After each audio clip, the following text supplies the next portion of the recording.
সবাইকে শুভ সরস্বতী পুজো। আজকের দিনটা হলো মাঘ মাসের শুক্লা পঞ্চমী তিথি, আর যেটাকে আমরা বসন্ত পঞ্চমীও বলে থাকি, আর যেটাকে বলা হয় বাঙালির ভ্যালেন্টাইন্স ডে। তো আজকে চলে গেছিলাম গোল পার্কে। প্রথমে কিনে নিলাম গোলাপ, তারপর একটু ভেজ খাবার খেয়ে নিলাম। খেয়ে নিয়ে প্রিয়ঙ্করের স্কুলে গেলাম, দেখলাম ওখানে পুজো হচ্ছে না। তারপর মায়ের দর্শন করে সোজা চলে গেলাম গড়িয়াহাটে। গড়িয়াহাটে গিয়ে দেখলাম সে তো এলাহি ব্যাপার। বাণীচক্র নামে একটা সংস্থা, সেখানে আবৃত্তি, গান আর আঁকার তো মেলা।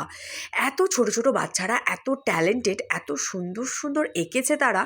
পুরো ভিডিওটা দেখতে চাইলে তোমরা আবার ফেসবুক পেজে গিয়ে অবশ্যই দেখতে পারো। আমি তো এখানে সব আঁকার ভিডিও তোমাদেরকে দেখাতেও পারলাম না। এত সুন্দর একটা সাংস্কৃতিক অনুষ্ঠান সরস্বতী পুজোয়, যে ভাবাই যায় না। অনেকক্ষণ ওখানে দাঁড়িয়েছিলাম, ভেবেছিলাম অনেক দেরি হয়ে গেছে বেরোতে, যা আর সরস্বতী পুজোর ভাইবটা বোধহয় পাবো না। কিন্তু এ তো দেখি দেরি হয়ে আমাদের লাভই হলো। তারপর একটু কোল্ড কফি খেলাম আর চলে গেলাম আমাদের কলেজে। সেটা নেক্সট ভিডিওতে শেয়ার করবো। এখনো মতো